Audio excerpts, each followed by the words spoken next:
Hello everybody, from a cold, blustery Calgary, Alberta.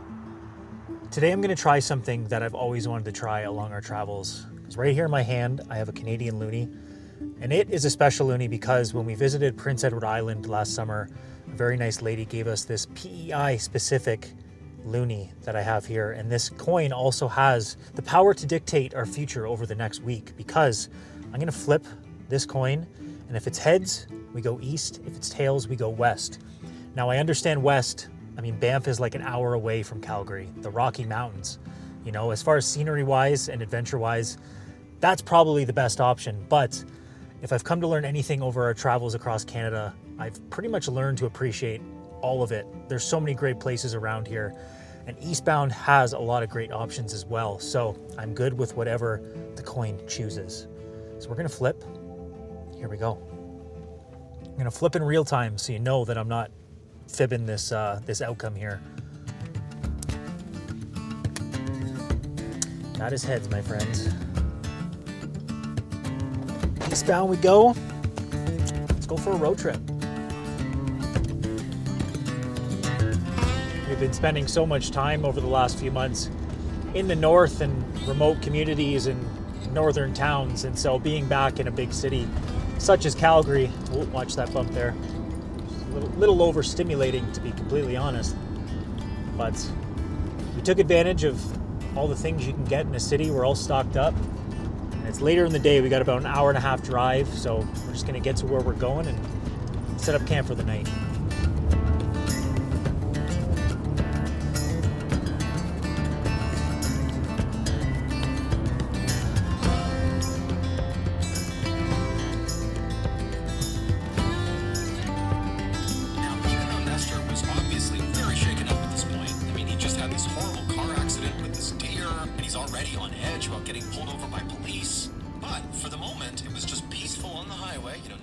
Were coming up to him and he's pulled over to the side.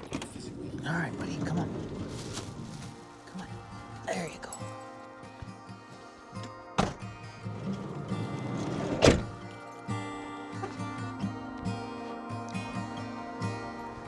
Some of you may remember this spot from last year when we were heading east towards Ontario last fall, but we only really got to see the Alberta Badlands for like a day and didn't do nearly enough exploring. So I'm lucky enough to be back in this wonderful area, and I didn't experience it when it was wet and soggy last year, so I'm seeing how thick and nasty this clay gets under your feet pretty quick as I slide down the hill.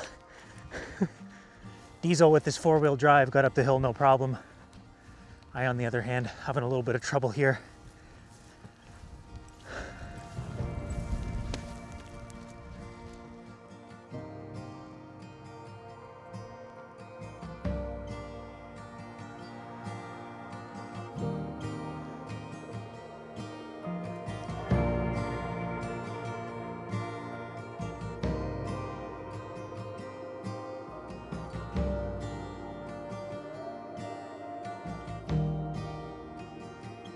We had about a 2-hour drive, so I just kept the Blue Eddy up front with me to top the battery up.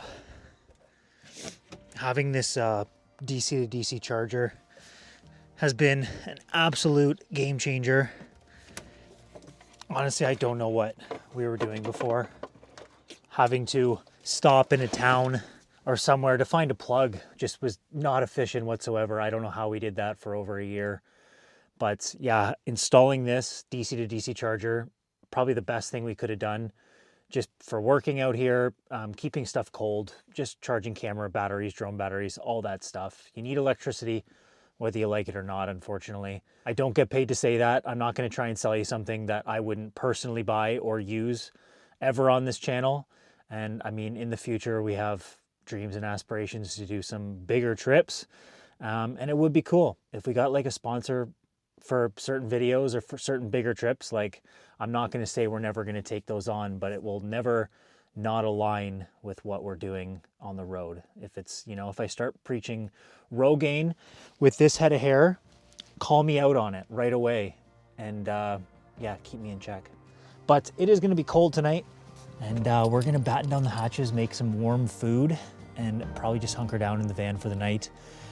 I'm happy to be back in the Alberta Badlands, in the dinosaur mecca, and we're gonna get up tomorrow and do some more exploring.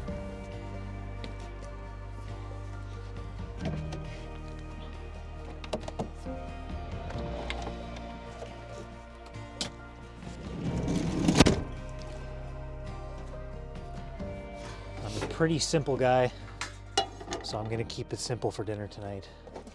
Couple sandwiches, hang out with my dog. What else do you really need?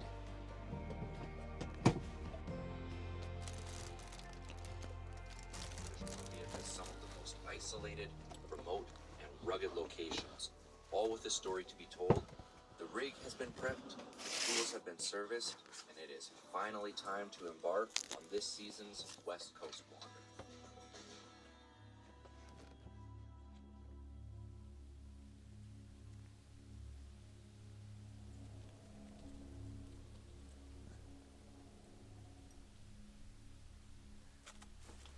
Diesel's water froze last night. We just went for a walk and it's thawed out a little bit, but on the way in last night we saw a little detour to a town called Wayne, and I saw Scenic Drive, and I saw there's 11 bridges apparently within a 6-kilometer span.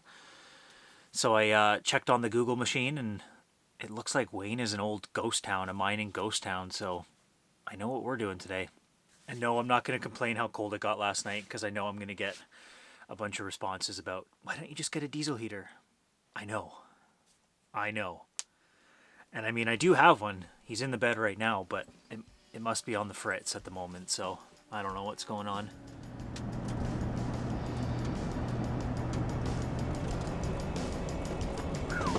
That sun is glorious.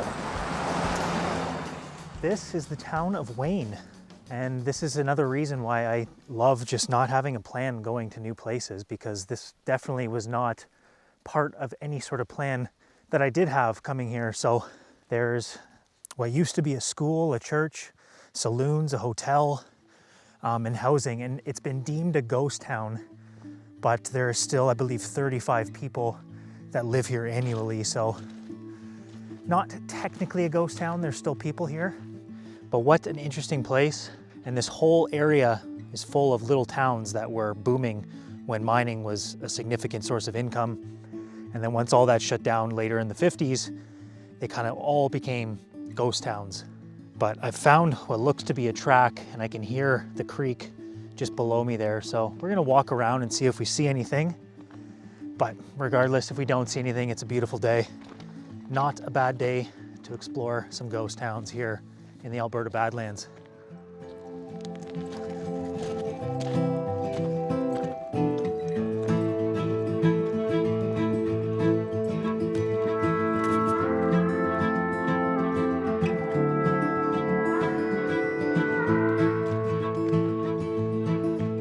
I'm gonna assume that what we're following potentially was an old rail line, because I mean, this path has to be here for some reason, bringing workers in and out of the mine site. Not entirely sure, but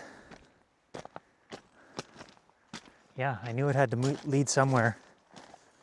However, this will be the end of the line, because if you can see, there's quite a few gaps as you walk along the trestles here. And that is definitely not ideal for this guy here.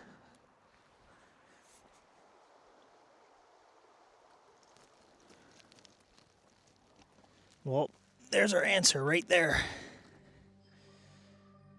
Old railway spike.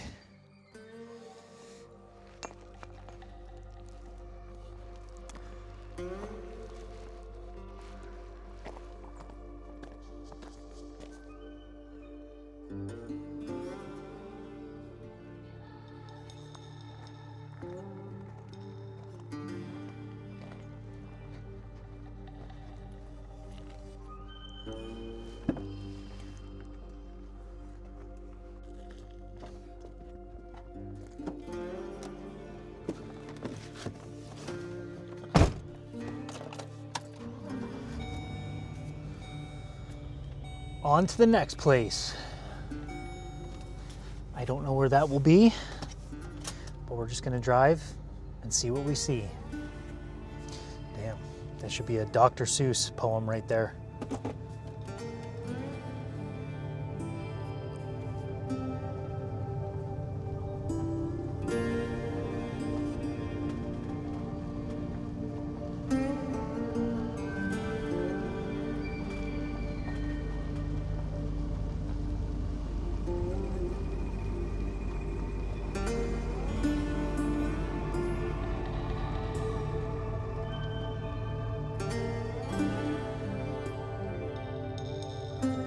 Pretty wild how much the terrain changes in such a short amount of time. As I went up this hill, you can see how it just gradually changes to fields, just plains as far as you can see. And thousands of years of ice and water and wind cutting away those canyons that we drove through to get to those little towns like Wayne.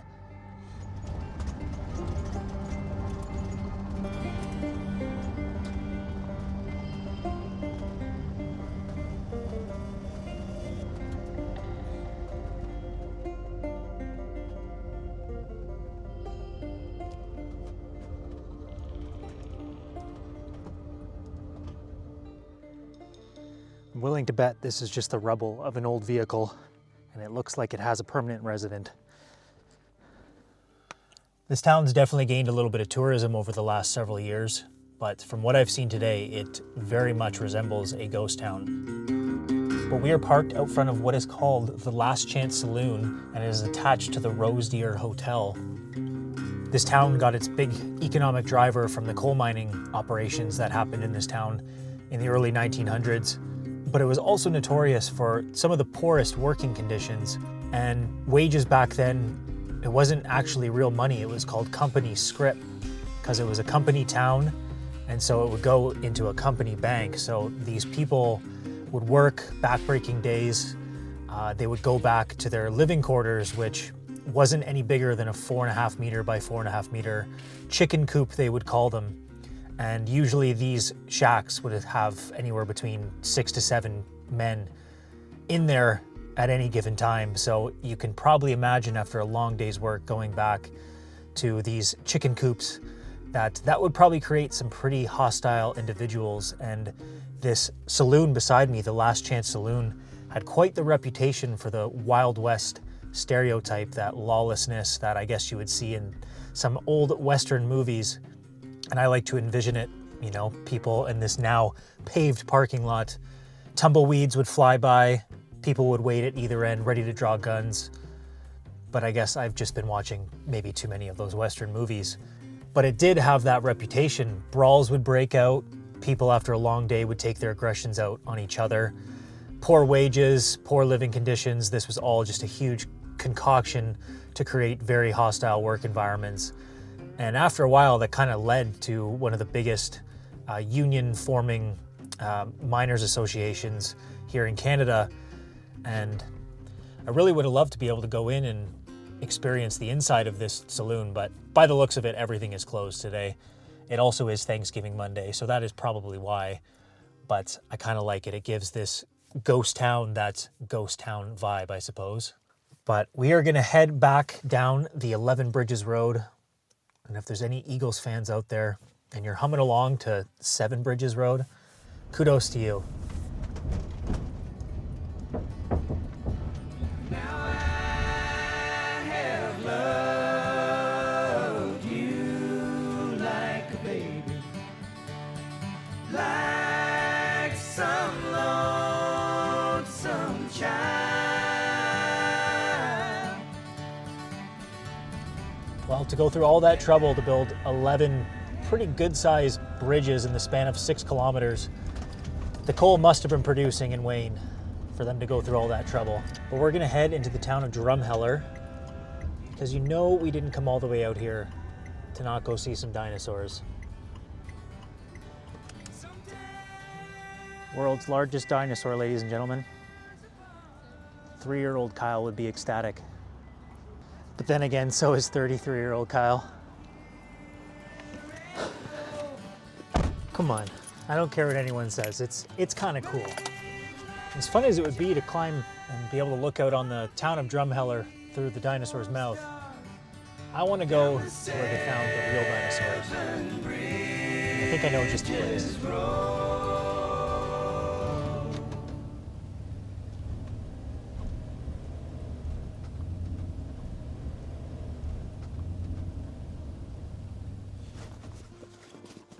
You want to go for a hike? You ready?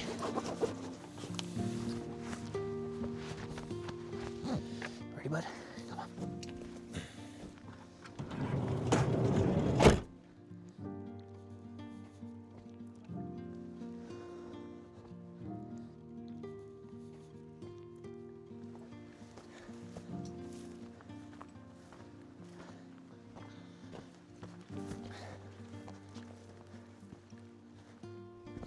Heading down into Horse Thief Canyon for an afternoon hike here, and it looks like we're gonna get a pretty awesome sunset. But I'm sure by just hearing the name, you can probably tell how a place like this got its name. Back over 100 years ago, when cattle and livestock were the main economic driver in the Alberta Badlands, cattle and horses and people's livestock would go missing and sometimes would show back up to their rightful owner with a different brand on them. So people were hiding them down here in the canyons because it was pretty out of sight from the view up top. So you could hide in these little crevices and these different canyons branching off and get away with it. Nonetheless, it's a cool spot to enjoy a sunset this evening. And I think we're just gonna camp out up in the parking lot tonight too.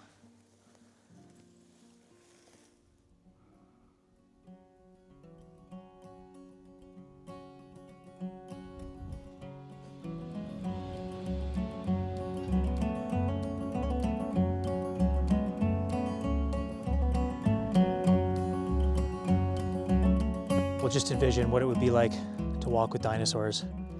Millions and millions of years ago, they walked like right here where we are hiking through right now. I mean, it would be cool to walk with them, but kind of glad that we're not, to be honest. The Alberta Badlands is such a vast area and the highest concentration, one of the highest concentrations of dinosaur bones and fossils discovered in the entire world. And as a kid, dinosaurs were kind of my thing. So that was partially one of the reasons I came over to the Badlands instead of going to the Rocky Mountains. But obviously, if you watched the last video, we kind of rushed down the ice fields to get to Calgary. But that's okay, because we actually are heading back to the Rockies next week once Alana flies back in. And I mean, we've already gotten a taste on how cold it's going to be over the next several months because it's almost winter time. So we'll be here as long as we can, enjoy the fall colors. And then once it gets a little too cold for us and for Walter, then we're gonna start our travels southbound. We're weaving our way back up this canyon and doing our best to dodge all the landmines again. Some of these cacti, they're so low, like you can't even see them till the last possible second. And I mean, I got boots on, but Diesel does not. So he's tough, he's resilient, but if we can avoid him, you know, stepping on cactuses, we'll do that. Watch, watch, watch. See, right there. Almost stepped right on those. Gotta watch, buddy. Gotta watch.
We made it, bud.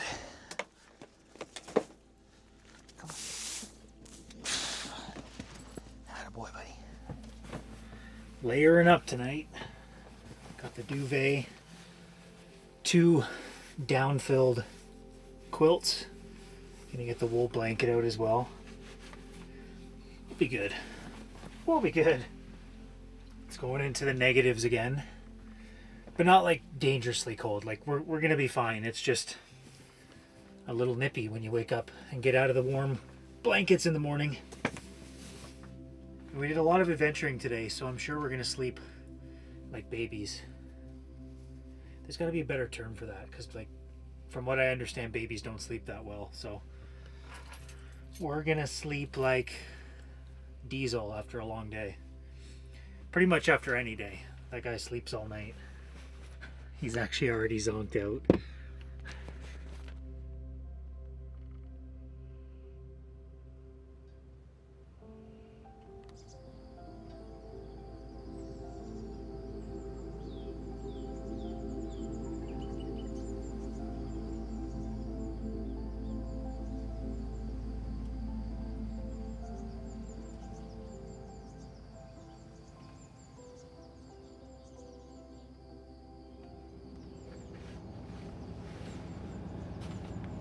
Had my jeans in my sleeping bag for the last little bit to make this exchange just a little bit easier.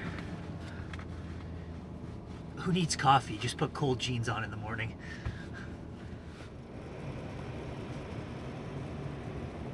Well, here I am trying to make a decision on what I'd like to do today because I only have so much time. But it really comes down to dinosaurs or ghost towns, because there's a lot of both of those things in a place like this.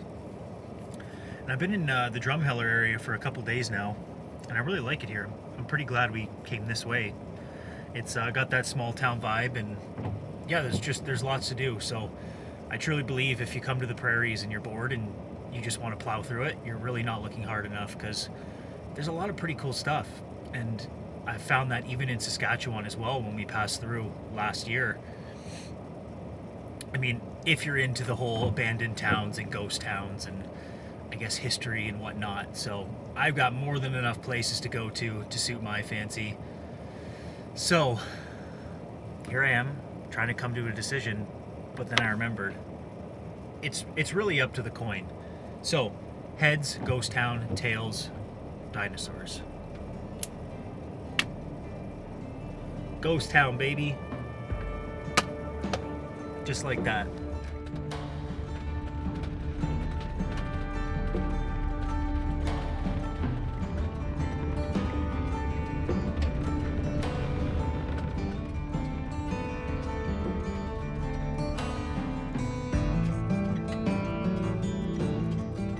Welcome to the town of Rowley. Believe I'm pronouncing that correctly, but we parked the van just in the camping ground that used to be what looks to be an old baseball diamond. But we're gonna head into the town now and check it all out. As soon as you pull in here, you can see a lot of the old relics and some pretty sweet but banged up looking vehicles in the back here. This car's seen better days, that's for sure. But this one over here, this thing's like a mini limousine. 1, 2, 3, 4 side doors. Nice fresh blanket of moss. Adds to the comfort of the ride.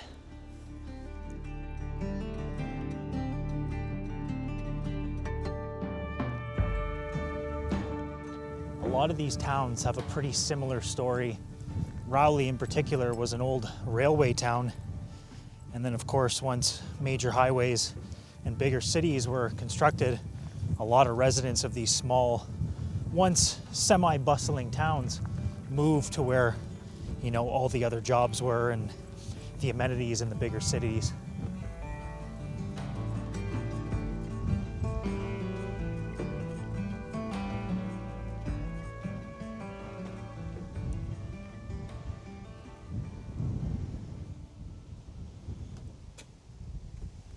Hello there. 1 ticket to Edmonton, please. Hello? Workers these days, sleeping on the job.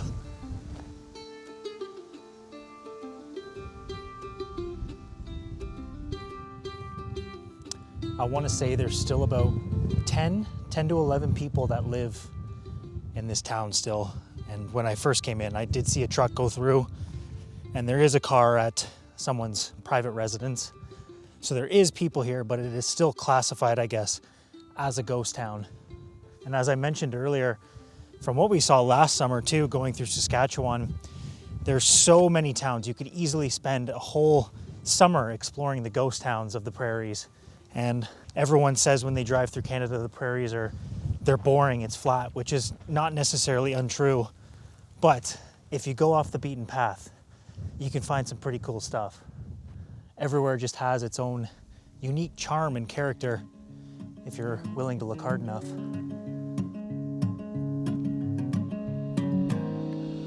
Half expected a mannequin to be staring back at me when I peered into the doorway here.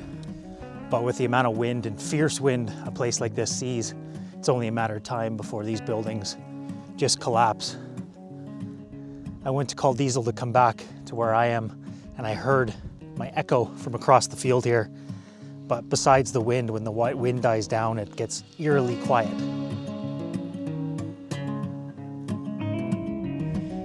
I spotted this little one staring back at me.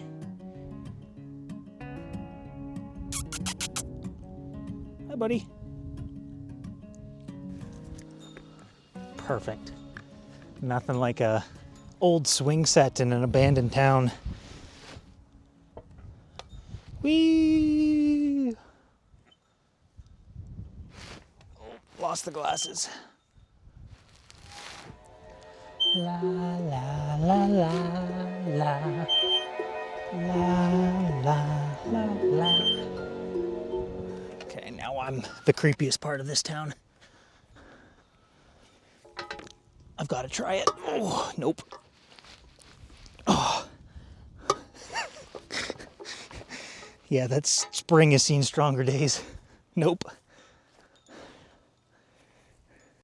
Anyone else remember as a kid just absolutely shredding up your legs on a hot summer day down one of these slides? I sure do. I know I'm not the only one. It looks like I'm now in the downtown, or the main street at least. This is where it really feels like you're going back in time. Come here, let's see. Hey, perfect. It's too bad it's closed.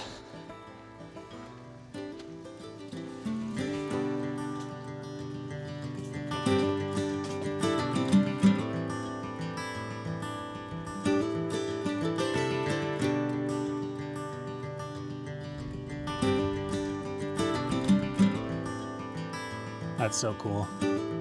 The old freezers, the fridges, the bottles, everything's dated.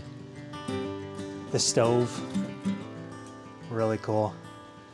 From what I read, this town doesn't have the same lawless Wild West vibe that Wayne did, the town we were in the other day, but I still like to imagine it did. It's just the perfect setting for it.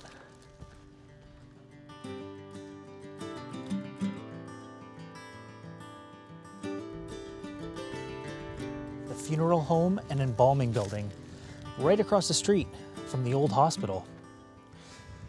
Now, if that's not spooky season stuff right there, I don't know what is. But actually, that wasn't a funeral home and embalming building. It was actually used in a movie a long time ago called Bye Bye Blues. I'd never heard of it, but they use it as a front, but the inside is actually a billiard hall. However, what is real is that hospital, really creepy old hospital with the broken glass and the curtains kind of fluttering through the window. That is real. So, you know what happens at hospitals. People pass away. But I did get the chance to meet one of the locals and have a little chat with her, which was cool. And she did give me some pretty cool, spooky stories about the town. Now, she could have been telling the truth, but she also could have just been trying to scare away the one tourist. But nonetheless, that building across the street is kind of what nightmares are made of, and would be a pretty cool location to film a movie as well. But it's been abandoned for a long time, and they do tours in the summertime, so I may have to come back in the warmer months and get a tour of the town. But as I've said before, you visit the places and you meet the people and you get the stories, and there's always a reason to come back. So just like I usually say, you got to visit some places twice. And if they're really good, sometimes 3 or 4 times. But even on a bright bluebird sunny day, it's still pretty eerie. Once it's just me and the wind dies down, it gets eerily quiet. And that old hospital is just giving me the chills a little bit.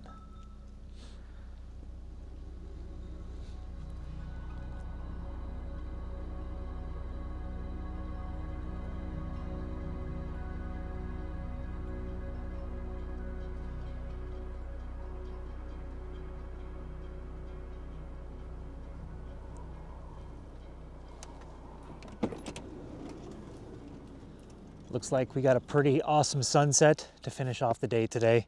What a cool time exploring some of the ghost towns in this area. And kind of like what I was saying before, you could spend so much time. There's just a row. There's like entire highways through the prairies of these old ghost towns.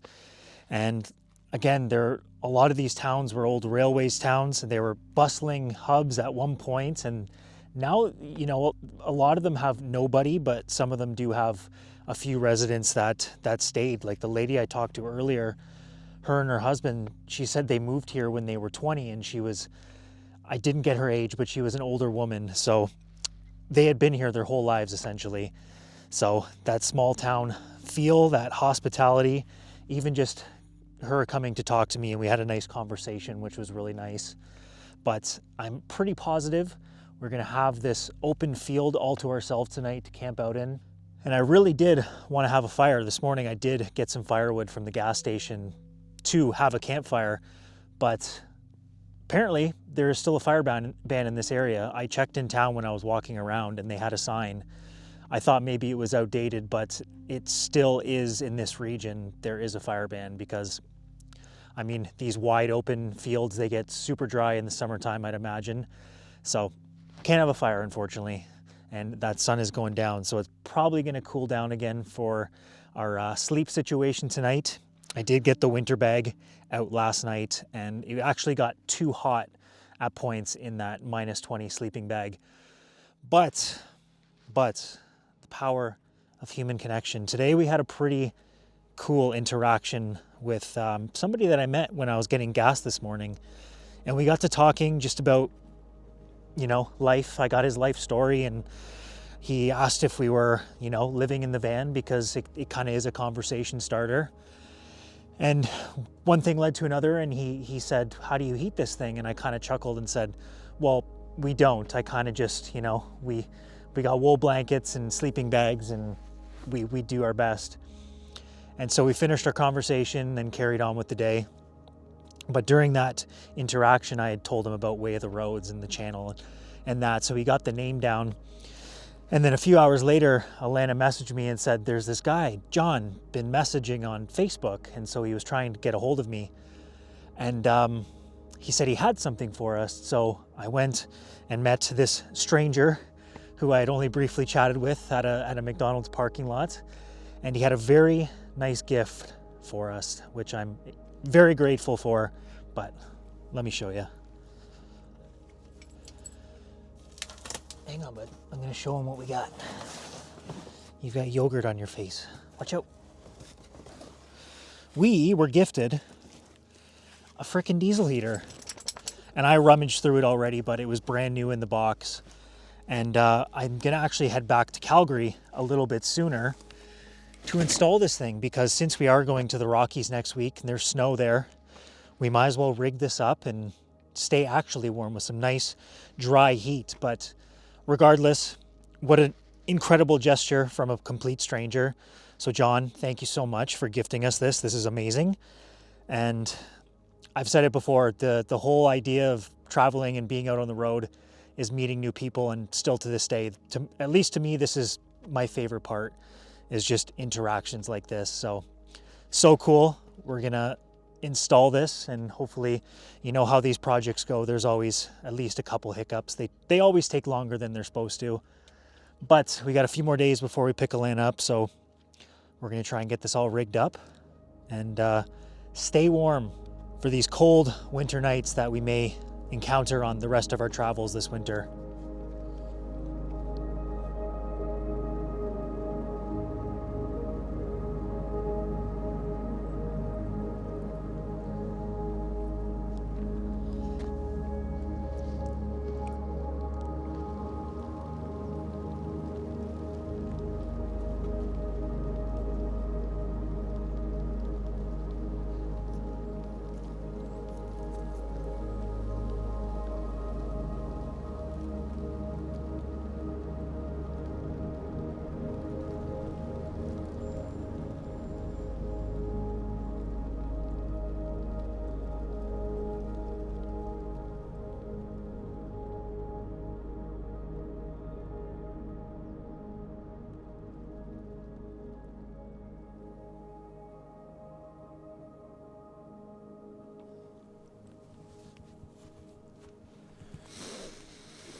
That air is crisp. It's a cool one out this morning, but you know what? I love these mornings. There's not a cloud in the sky. It's gonna be a bluebird day, and that sun is coming up. I'm just on my way over to kind of check out the outhouse situation because it seems like it's seen much, much better days. Got a his and a hers. That one's missing the baseboard, so probably wouldn't want to go down there. But you know what? We're going to boogie this morning, head on back to town because we got to get some editing done. But most of all, we have to get this heater situation figured out on where to put it and where to install it, because I probably have to drill, well, I do have to drill a hole through the bottom of the van for the exhaust to go out of. But you know what? It's exciting. Thank you again, John. Such an awesome, awesome thing to do. Hooking us up with this diesel heater. Ready to hit the road, buddy? Want to hit the road? There you go. Yeah, let's hit the road, buddy. Oh. Well, Walter's all fired up. We're gonna get out of here and get some breakfast in town. But what a great way to kind of plan out a week, because there's been previous weeks where I just get hit with this decision fatigue, and I'm just like, where should we go? What should we film? The filming thing is the main thing, because it's like I need to go somewhere that's interesting for people to watch, you know? And I strongly suggest just grab the coin out of your pocket, go digging through the couches. Next time you're on vacation, let the coin choose where you go. Yeah, everything kind of worked out perfectly. We got a freaking diesel heater. Saw some cool places. Can't argue with that. So time to head on out. Thank you guys again so much for tuning in to another video. Have a great week, and we'll see you guys on the next one.